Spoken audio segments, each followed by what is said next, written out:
আচ্ছা, আজকে আমরা যে বিষয়টা নিয়ে কথা বলতে বসেছি সেটা বেশ ইন্টারেস্টিং।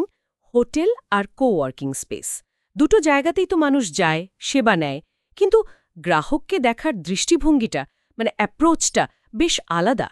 আমাদের কাছে এই নিয়ে কিছু বিশ্লেষণ আছে যা এই পার্থক্যটাকে বেশ ভালোভাবে তুলে ধরেছে। তো চলুন একটু গভীরে যাই।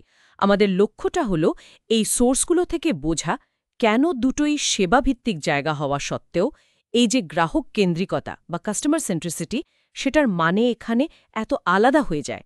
বাইরে থেকে দেখলে তো মনে হতেই পারে দুটো একই রকম, মানে গ্রাহককে খুশি রাখা। কিন্তু আসলেই কি তাই? আমাদের কাছে যে তথ্যগুলো আছে সেগুলো বলছে ব্যাপারটা অত সরল নয়। যেমন একটা জায়গায় দেখছিলাম হোটেলের সাফল্যের চাবিকাঠি নাকি তাৎক্ষণিক মুগ্ধতা তৈরি করা। এই তাৎক্ষণিক মুগ্ধতা বা টেম্পোরারি ডিলাইট ব্যাপারটা আসলে কি? ঠিক ধরেছেন। হোটেলের পুরো মডেলটাই কিন্তু দাঁড়িয়ে আছে এই কনসেপ্টটার উপর। মানে দেখুন, অতিথিরা তো আসেন খুব অল্প সময়ের জন্য, তাই না? এক রাত, দুরাত কি বড়জোর এক সপ্তাহ। এইটুকু সময়ের মধ্যেই তাদের সেরা অভিজ্ঞতাটা দিতে হবে। এখানে কিন্তু সেকেন্ড চান্স পাওয়ার সুযোগ প্রায় নেই বললেই চলে। তাই গ্রাহক কেন্দ্রিকতা মানে হলো গেস্ট কিছু বলার আগেই তার চাহিদাটা বুঝে ফেলা। ঘরটা একদম পরিষ্কার পরিচ্ছন্ন রাখা, বিছানাটা আরামের হওয়া, চেক ইন যেন খুব মসৃণ হয়, স্টাফরা হাসিমুখে কথা বলছে, এগুলো তো বেসিক, মানে একদম লাগবেই। কিন্তু আসল ব্যাপারটা হয় ছোট ছোট ডিটেলে। ধরুন কেউ আগেরবার এসে কোল্ড ড্রিঙ্কস পছন্দ করেছিলেন, এবার তাকেই ওয়েলকাম ড্রিঙ্ক হিসেবে হয়তো সেটা দেওয়া হলো। অথবা ধরুন কারো জন্মদিন পড়ল থাকার সময় ছোট্ট একটা কেক পাঠিয়ে দেওয়া হলো। এই সব কিছুই কিন্তু ওই তাৎক্ষণিক মুগ্ধতা তৈরি করার একটা চেষ্টা। মূল ফোকাসটা হলো অতিথি যতদিন আছেন যেন রাজার হালে থাকেন, কোনো অসুবিধা না হয়। এটা অনেকটা বলতে পারেন স্টেজে একটা দারুণ পারফরমেন্স দেখানোর মতো, হয়তো সংক্ষিপ্ত কিন্তু মনে গেঁথে থাকার মতো। বুঝতে পারছি। তার মানে হোটেলের ফোকাস হলো খুব অল্প সময়ে একটা নিখুঁত মানে প্রায় লাক্সারি একটা অভিজ্ঞতা দেওয়া। কিন্তু কোওয়ার্কিং স্পেসের ব্যাপারটা তাহলে কিভাবে আলাদা হচ্ছে? সেখানে তো মানুষ রোজ আসছে, মাসের পর মাস কাটাচ্ছে।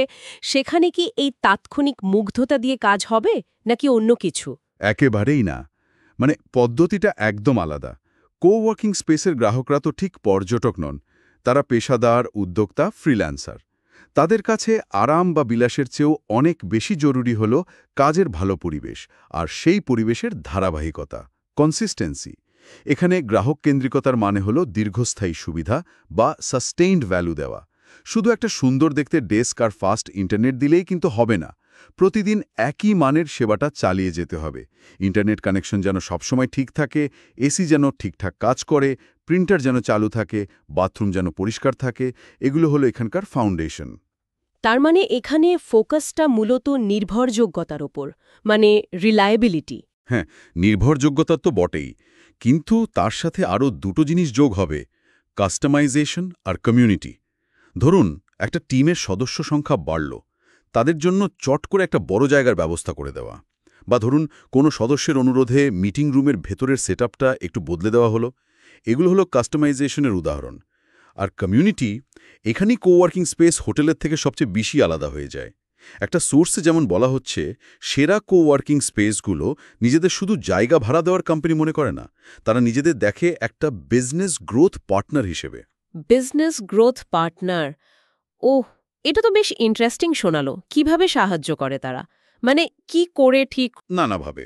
যেমন ধরুন সদস্যদের মধ্যে নেটওয়ার্কিংয়ের সুযোগ তৈরি করে দেওয়া, বিভিন্ন দরকারি বিষয়ে ওয়ার্কশপ বা সেমিনারের আয়োজন করা, এমনকি ঠিকঠাক সুযোগ থাকলে বিনিয়োগকারীদের সাথে যোগাযোগ করিয়ে দেওয়ার চেষ্টাও করে। একটা সোর্সে এমনও পেলাম যে কিছু স্পেস তাদের সদস্যদের ব্যবসার সাকসেস ট্র্যাক করে, আর সেই অনুযায়ী তাদের সাপোর্ট দেওয়ার চেষ্টা করে। মানে এখানে সম্পর্কটা অনেক গভীর। সদস্যরা শুধু ভাড়ার বিনিময়ে জায়গা ব্যবহার করছেন না, তারা একটা ইকোসিস্টেমের অংশ হয়ে উঠছেন। তাদের ফিডব্যাক কতটা মন দিয়ে শোনা হচ্ছে, কোনো সমস্যা হলে কত দ্রুত সমাধান করা হচ্ছে, তাদের প্রয়োজনকে কতটা গুরুত্ব দেওয়া হচ্ছে, এটাই এখানকার গ্রাহক কেন্দ্রিকতা। আচ্ছা, তাহলে যদি এক কথায় বলতে চাই, মানে সামারি করতে চাই, হোটেল দিচ্ছে একটা অসাধারণ থাকার অভিজ্ঞতা, মানে একটা এক্সপেরিয়েন্স, আর কোওয়ার্কিং স্পেস দিচ্ছে একটা অসাধারণ কাজ করার পরিবেশ বা অভিজ্ঞতা। হোটেল মানে হয়তো প্রাইভেসি, লাক্সারি আর ইনস্ট্যান্ট সার্ভিস, আর কোওয়ার্কিং মানে প্রোডাক্টিভিটি, কানেকশন তৈরি আর লং টার্ম রিলেশনশিপ। একদম ঠিক তাই। এবং এই কাজ করার অভিজ্ঞতাটা নিশ্চিত করতে হলে শুধু ভালো ব্যবহার বা হসপিটালিটি যথেষ্ট নয়। এর পেছনে থাকে একটা শক্তিশালী অপারেশনাল ম্যানেজমেন্ট, টেকনোলজিক্যাল সাপোর্ট আর কমিউনিটি বিল্ডিংয়ের মতো বেশ জটিল বিষয়। আমাদের হাতে থাকা সোর্সগুলো বারবার এই দিকগুলোকে কিন্তু হাইলাইট করেছে। সেরা ব্র্যান্ডগুলো আসলে শুধু ডেস্ক বা অফিস ভাড়া দেয় না, তারা একটা কাজের সংস্কৃতি তৈরি করে, একটা সহযোগিতার পরিবেশ দেয় আর সদস্যদের প্রতি একটা সামগ্রিক যত্নের প্রতিশ্রুতি দেয়। এটা শুধু আতিথেয়তা নয়, তার চেয়েও বেশি কিছু। সত্যিই ভাবার মতো বিষয়। হোটেলের সেই চকচকে লবি আর কোওয়ার্কিং স্পেসের একটা কর্মচঞ্চল পরিবেশ, দুটোই তো গ্রাহককে কেন্দ্র করেই তৈরি। অথচ তাদের পথ, তাদের দর্শন কতটা ভিন্ন।